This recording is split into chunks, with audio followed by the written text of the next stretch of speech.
Estamos em mais um podcast aqui no Vision to Be Cast, aqui que a gente fala muito sobre estratégia para empresários, ou seja, né, com a nossa visão de sempre colocar empresários no centro de comando e saber exatamente qual estratégia ele precisa ter a cada momento. E hoje nós estamos recebendo alguém aqui fantástico. Esse cara, ele manja muito de estratégia, ele sabe como conduzir e mentora em muitos empresários por todo o Brasil. Estamos recebendo hoje aqui Carlos Bush. Bush, um prazerzaço te receber aqui. Prazer é meu, cara. Muito obrigado. Que legal. Feliz de estar aqui. E eu queria que você, já pra gente começar nesse bate-bola, eu queria te falar o seguinte. Eu vejo que hoje em dia o empresário, ele ouve muita informação. Tem que ir por aqui, por ali, assim, mundo digital e etc. Mas tem algumas informações que o empresário não pode abrir mão, né? O que é, muito importante que ele não pode abrir mão para que depois ele desenrole o restante. O que você me fala hoje em dia, nesse mundo de informações, o que é mais importante para o empresário se concentrar, não abrir mão e depois ele... Eu vou ser um pouco polêmico na minha fala, porque assim, o que eu vejo muito do empresário é que todos nós aprendemos que empreender é duro, que tem que sofrer, como tudo no Brasil, né? Só que no final do dia, o empreendedorismo, ele é uma ciência como outras tantas, né? Você sabe que se você seguir esses passos, a chance de você acertar é maior que seguindo passos aleatórios, digamos assim. Então, o primeiro lugar é a falta de conhecimento, a mesmo de como fazer. Então, a primeira coisa que eu falo do empresário que não pode abrir mão é ele saber onde ele está. E por que eu trouxe isso? Porque qual informação eu não abriria mão? Primeiro é saber o que eu quero com o empreendedorismo. Eu sei que muita gente só quer pagar conta, sei que, né, a gente sabe. Mas no final do dia, o que tu espera? E uma vez disso, a pergunta é, em que momento a tua empresa está? Porque o que é o problema? Informação não falta. Mas é muito barulho. Então, por exemplo, eu sou um cara que estou vivendo aí no caos da minha empresa. A empresa é pequenininha, tenho 4 funcionários, tal. Aí eu vejo na internet o pessoal trazendo informação de um jeito, parece que eu tenho que dar 3 saltos na frente. Aí o cara erra. Como da mesma forma, ele tá num estágio 4 e ele fica sendo provocado com coisas que ele já passou, que ele vai perder foco. Ele não deveria, ele teria que dizer, não, eu tô focado, tô conseguindo performar. Às vezes aparece mais oportunidade, deveria. Então, a primeira coisa que eu diria pro empresário que ele não pode abrir mão é saber o momento que ele tá. E do momento que ele tá, ele saber o que vai fazer e ir pro próximo passo que ele escolheu. Esse é o ponto. Porque obviamente que ele precisa saber hoje como atrair cliente, obviamente que ele tem que saber as melhores práticas que ele vai ter naquele mercado dele para fidelizar, para converter, etc. Mas isso é meio que genérico de tudo. O fato é, ele tem que saber o momento que ele tá para ver o quanto agressivo ou o quanto focado ele tem que ser, né? E eu vejo que pouca gente fala isso, né? Porque é mais fácil dizer pro cara, pô, seja que nem eu. Não. Cada um tem o que quer, para onde quer ir e ter o estágio que tá. Então eu acho que se a gente respeitar esse fundamento, você vai ver que torna tudo muito mais fácil, cara. Tudo muito mais fácil. Obviamente que se tu me pedir uma disciplina que eu como empresário focaria a vida inteira é vendas. É gerar resultados, sem dúvida, né? O fluxo de caixa, que é o que mais mata a empresa no Brasil. Mas aí pra mim é secundário, porque se eu não sei onde eu tô, por mais que eu controle o fluxo de caixa, eu também posso dar errado. Por quê? Porque eu comecei a abrir muitas frentes, por exemplo, né? Coisas do tipo. E o empresário, ele é muito solitário também, né? Total. E na internet, a gente acaba tendo bastante exemplo de grandes empresas, né? Você mesmo já trabalhou em grandes empresas, multinacionais, e o empresário local, às vezes, ele se sente perdido com o direcionamento de grandes empresas. Ele ouve, você tem que fazer isso, você tem que fazer aquilo, você tem que sair do operacional, né? Algo que se fala muito hoje. Mas como que o cara consegue virar essa chave? Será que ele tem que sair do operacional mesmo? Será que não tem? Porque o cara fica perdido. Então, qual que é o momento da virada de chave pra ele? Não, beleza, agora ele tem que sair do operacional, ele tem que ser mais estratégico. Qual que é esse momento? Tem uma frase que eu uso muito, que o empresário tem que sair da operação, não do operacional, né?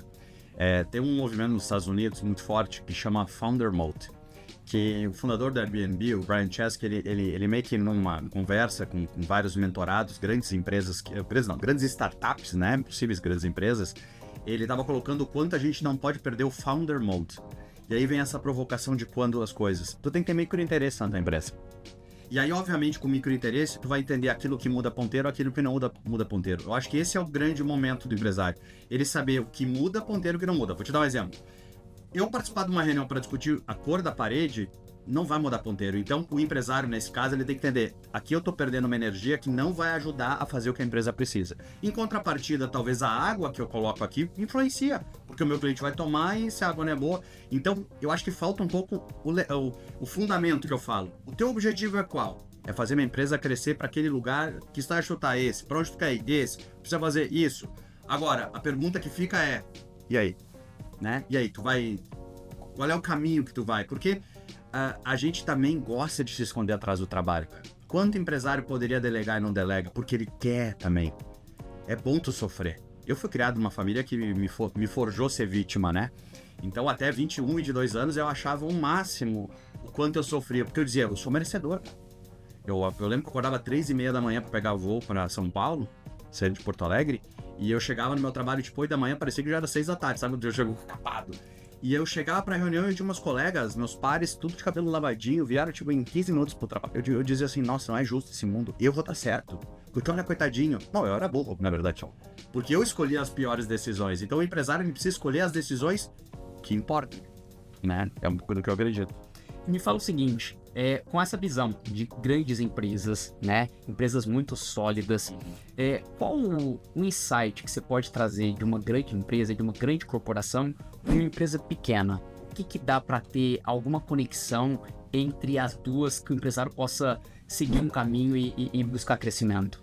A grande empresa ela tem uma característica que é muito positiva, que tudo numa grande empresa, principalmente as que eu trabalhei, que são mais do mercado americano, o mercado dos Estados Unidos, são os profissionais, naturalmente, eles são mais metódicos. Então, tudo eles tentam entender qual o comportamento médio que, se eu continuar mantendo, eu continuo tendo resultado. Então, o que eu teria como disciplina, se eu fosse um empresário pequeno, é entender o que eu faço, que eu sei que se eu repetir daquele jeito vai continuar dando resultado, e é ali que eu vou aumentar. Porque eu vejo muita gente focado na tendência e não na pendência. Então tu vê muito empresário preocupado em ser grande, preocupado em estar demonstrando um resultado que às vezes ele não tem, e deixando de focar no que precisa. Pô, preciso melhorar a conversão, cara. Então foca na conversão. O resto resolve essa pendência. Pô, eu tô com um problema de atração, então foca na atração. Tô com um problema de qualidade, foca na qualidade. Mas não, muitas vezes ele tá mais preocupado em, sei lá, founder-led growth. O pessoal fala, pô, o negócio é comprar relógio. Cara, é um pouco mais difícil. A gente entra no... O Brasil é um país que valoriza muito o consumo, né? E eu sou mais fundamentalista, eu sou mais de olhar o que se eu repetir funciona. Então faça isso. Pô, eu fui 4 vezes o que mais vendeu no mundo no meu mercado. Por quê? Porque eu entendi isso, cara. E não tinha gente certamente muito mais inteligente que eu. A diferença é que eles se permitiam escolher caminhos ou impactados com ruídos que eu não me permitia. Eu não tinha essa mentalidade, eu tive sorte, vou dizer, porque hoje é fácil olhar para trás e conectar. Na época, né, eu não tinha muito essa noção. Você acredita que, assim, existe um método, ou pelo menos alguns pontos ali que a gente pode ligar, que se o empresário seguir aqueles pontos, aquele método, ele vai ter sucesso? Sim, não tenho dúvida. Sem dúvida alguma. Tem uma frase do Jeff Bezos, inclusive eu usei na palestra, que ele fala que todo mundo pergunta para ele o que vai mudar nos próximos anos. E ele diz, eu não gosto dessa pergunta, eu gosto da pergunta que diz o que não vai mudar. Porque é isso que vai manter. Por exemplo, eu sei que o meu cliente quer preço baixo e entrega rápida. Nunca vai chegar um cliente que vai estar na minha porta e dizer, oi, eu amo a Amazon, podia cobrar um pouco mais caro? Então tu vê como é... Não tô dizendo que é fácil, mas é simples a gente entender o fundamento de ter negócios, né? Então, assim, existe sim um passo a passo, existe, obviamente, cada mercado tem as suas provocações. Como é que eu vou te colocar?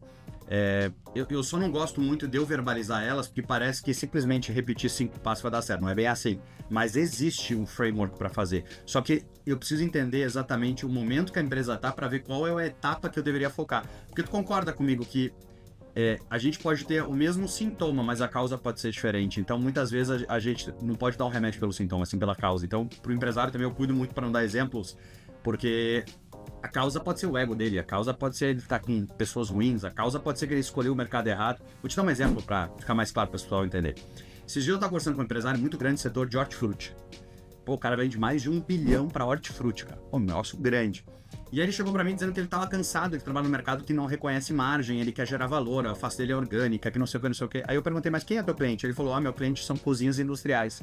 Eu disse, cara, mas tu escolheu o mercado errado. Como é que eu vou dizer pra um cara que tem um mercado de 1 bilhão tá errado? Mas se ele é tão grande e ele tá sendo pressionado por margem, ele não vai melhorar a margem de uma cozinha industrial, porque a cozinha industrial também é pressionada por quem compra. Então agora a alface dele, orgânica, lavadinha no supermercado, vale quanto mais? Então às vezes, tu vê, né? O problema dele é insistir num mercado que mudou. O mercado mudou, cara. E a gente vai ter que se adaptar. Muda todo dia, né? E nessas mudanças, o empresário ele é impactado o tempo inteiro com as ondas, com as tendências, com as modinhas e etc. E agora a tendência ele não olha, né? E a gente vive uma nova onda, né? Que martela a cabeça do empresário e ok, Mas o empresário, principalmente empresário local, empresário menor, ele fica, cara, tá, eu entendi, eu tenho que falar de IA, tenho que apoiar, não sei o quê. Como é que eu ponho esse negócio no meu negócio? Então, o que é importante para ele nesse momento sobre IA? Então, principalmente para uma empresa local, para uma empresa menor, o que é importante para ele sobre IA nesse momento? Tu vê como as coisas são, né? É um assunto que eu podia vir aqui e ficar fazendo toda uma volta para valorizar, ou para ser frio. Eu tive um problema no cartão de crédito vindo pra cá. Eu quis entrar numa sala VIP e não entrei porque a empresa bloqueou meu cartão por segurança. Aí a sala VIP da empresa disse, ó, tu não pode entrar porque tu tem que ligar no call center pra desbloquear o cartão. Eu digo, cara, vocês me criaram problema? E eu lá, né, tipo, me gerando um atrito, desconforto. Aí beleza. Aí nós saímos, eu peguei o telefone e fui ligar pra empresa. Tava com tempo, né, não tinha mais o que fazer no aeroporto. Eu caí no call center dessa empresa. E quem me atendeu foi uma IA. E aí a IA diz assim, se você quer falar de cartão de crédito, diga cartão de crédito. Se você quer falar sobre o que, tá? Eu falei cartão de crédito, beleza. Aí ela diz assim, então diga, você é cartão roubado, pagamento parcelado, o que você quer? Eu digo, desbloquear cartão. Ela, não entendi. Eu, desbloquear cartão. Ela, não entendi. Ou seja, cara, de que adianta uma empresa colocar um negócio que não ajuda?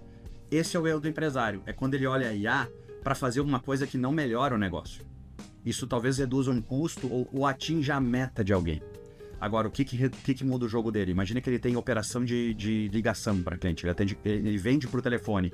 Pô, ele tem uma IA que monitorasse em tempo real a ligação para dar insights para o vendedor, isso pode mudar o jogo dele. Então, a minha provocação da IA a IA é uma mega de uma ferramenta para fazer aquilo que antes eu não conseguia fazer de uma forma econômica. Então, o que eu puder fazer a mais, eu olharia. Cara, cortar custo, eu não olharia agora, porque se tá todo mundo fazendo, que vantagem eu vou ter? É natural, com o tempo a gente vai ver que certas atividades elas vão perder relevância. Agora, fazer o que ninguém faz é o que dá diferença. Então a minha provocação do empresário é, foca na pendência, cara. Foca na pendência. Pô, pra mim melhoraria muito se eu fizesse tal coisa. Pô, o que importa é isso. Pô, tu vai num hotel hoje, o desafio, cara, tu vai em um hotel no Brasil, os caras te pedem uns 200 documentos pra tu entrar no hotel, tem que pagar adiantado, e aí te chama de ladrão, aí tu tem que pagar adiantado o frigobar, senão não sei o que, tudo, mas aí tu chega na porta do quarto, vai botar o cartão, não abre a porta porque o funcionário fez errado. Então tu entende, tem tanta pendência na frente, e eu acho que essa questão da IA hoje tem dois grandes públicos que não param de falar. Primeiro, as plataformas que vendem isso, e o segundo, os que vendem curso disso, né? Eu uso muito IA, vou dizer que todo dia eu uso IA, ela ajuda em muita coisa na minha empresa, mas o meu cliente eu não exponho a isso. Eu faço as coisas que eu não conseguia fazer antes, né? Que legal, muito bom, né? Só penso. Não sei se eu tô certo, saberemos com o tempo, né? Mas eu concordo no ponto de vista de que o que funciona é aquilo que dá certo, é aquilo que dá resultado. Se a IA estiver dando resultado, tá tudo bem. Mas tem momentos que é a humanização, que é a pessoa, que é o atendimento bem feito, né? Eu vou dar um exemplo pra você. Eu tentei IA com SDR. A primeira vez deu muito certo, a segunda deu errado, agora deu certo de novo. Então é muito do meu momento também de saber usar ela. Né? Então tu nota como nem sempre quando alguém te conta que não funcionou, é que não funciona também. Só que eu nunca procuro ela por custo, sabe? Eu não tenho essa cabeça, a minha cabeça é orientada a ser eu tenho que ser melhor que os outros. Eu acho que se o empresário ligar esse modo, não tem como dar errado. Se tu quer melhorar, não vai dar errado. Errado vai dar quando eu quero tomar na tendência do que pendência, né? Perfeito. Bom, foi rápido, mas foi uma mentoria. Muito obrigado. Obrigado. Quero que você faça uma frase final, um conceito final aí para os empreendedores que nos acompanham aqui. Eu tenho uma frase que eu uso muito que é: seja interessante, não interesseiro. Eu uso a minha vida inteira, porque eu saí do nada e eu só me dei bem na vida porque eu sempre servia primeiro as pessoas. Eu era mais interessante do que interesseiro, né? E eu acho que o empreendedorismo é isso. A gente tá aqui para servir, né? A gente sempre tem um público para servir.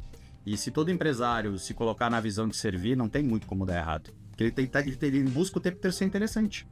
O grande erro é quando a gente quer ser interesseiro.